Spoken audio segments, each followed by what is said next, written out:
Today I am going to teach you chapter 2 Biological Classification.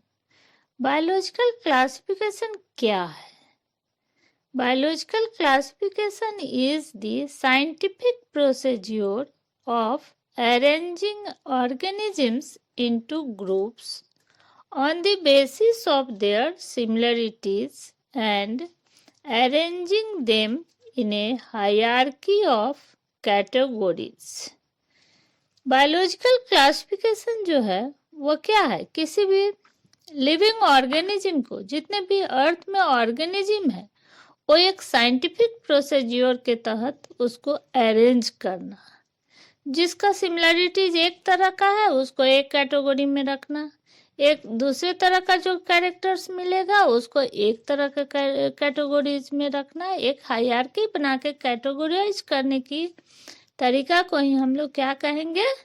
Biological classification.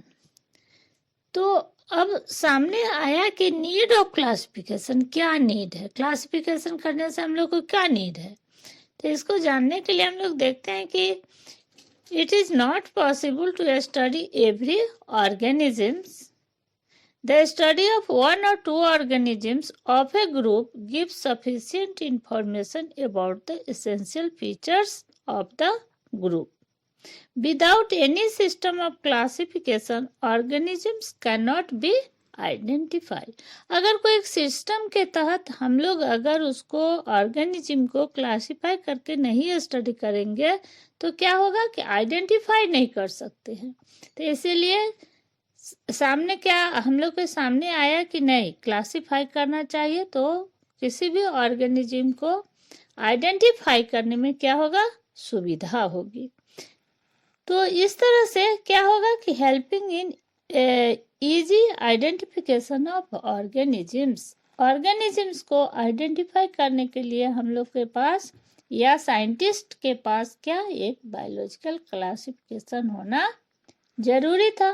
तो सबसे पहले civilisation का जो शुरुआत हुआ, सिविलाइजेशन के शुरू से ही क्लासिफिकेशन करने के लिए बहुत सारे अटेम्प्ट साइंटिस्ट ने लिए, लेकिन सबसे पहले हम लोग देखते हैं कि अरिस्टोटल साहब जो थे, अरिस्टोटल जो थे, उन्होंने साइंटिफिक बेसिस पर मॉर्फोलॉजिकल कैरेक्टर को देखते हुए, आधार बनाते हुए लिविंग ऑर्गेनिज्म को क्या किया? क्लासिफाई किया। तो उन्होंने क्लासिफाई जो किया वो दो तरह से किए। एक पहला प्लांट, एक मॉर्फोलॉजिक कैरेक्टर को देखते हुए एक कैटेगरी किया प्लांट में और दूसरा कैटेगरी हो गया एनिमल्स में। तो फिर उन्होंने क्या किया? प्लांट को तीन भाग में बांटा। पहला था हर्ब्स, दूसरा था श्रब्स और तीसरा ट्रीज। और एनिमल को उन्होंने दो भाग में बांट दिया। फर्स्ट था रेड ब्लड, जिसमें रेड ब्लड एनिमल्स था।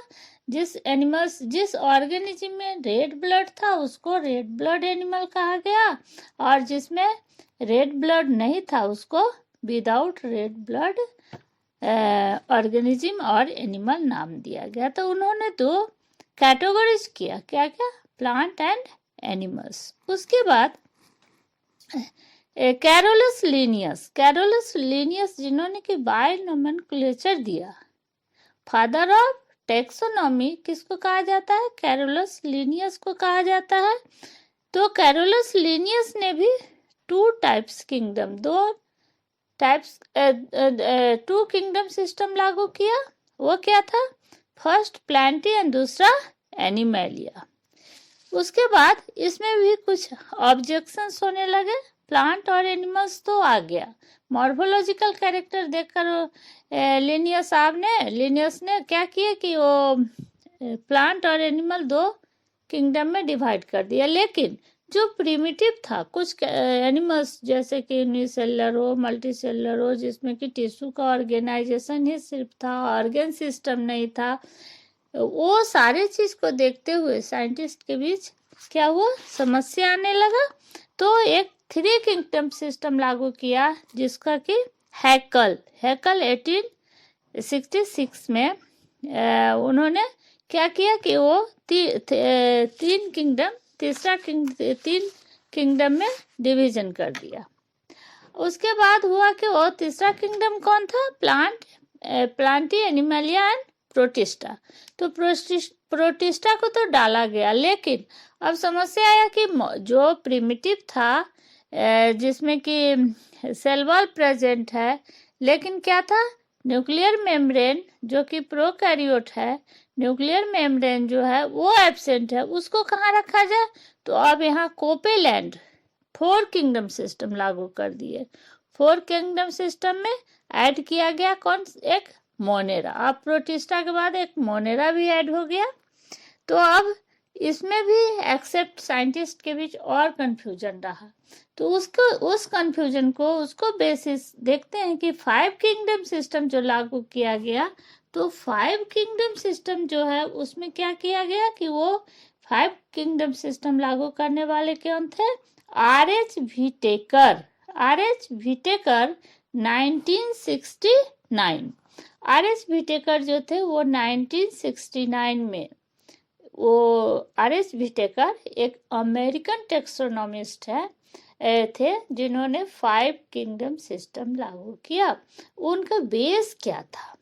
5 किंगडम सिस्टम लागू करने का बेस क्या था? उस बेस को हम लोग देखते हैं कि जैसा कि एनसीईआरटी में दिया गया है कि बेस क्या क्या देखा गया कि उस क्लासिफिकेशन 5 किंगडम सिस्टम को लागू करने के लिए बेस क्या है। तो उसमें देखा गया कि सेल टाइप कैसा है, सेल का टाइप स्ट्रक्चर कैसा है, सेल वॉल कैसा है, हाँ, फिर न्यूक्लियर मेम्ब्रेन प्रेजेंट है और एब्सेंट है, बॉडी का ऑर्गेनाइजेशन कैसा है, सेलुलर है या टिश्यू लेवल है, या अभी हम लोग देखेंगे उसको एक चार्ट के द्वारा, या ऑर्गन सिस्टम टाइप का है।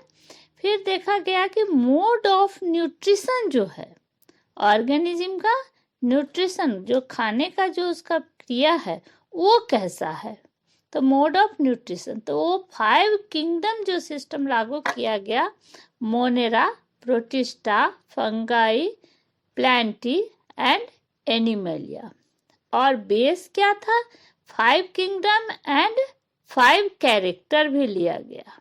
तो 5 कैरेक्टर में तो हम लोग पहले देख लिए हैं कि 5 कैरेक्टर जो था वो था cell type, cell wall, nuclear membrane, body organisation and mode of organisation. इसके आधार पर 5 कैरेक्टर के आधार पर 5 किंगडम सिस्टम किसके द्वारा लागू किया गया? तो R.H.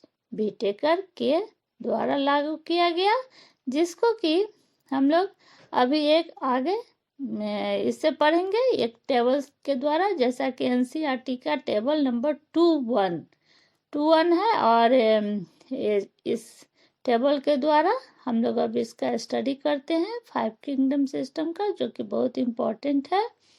नेक्स्ट वीडियो में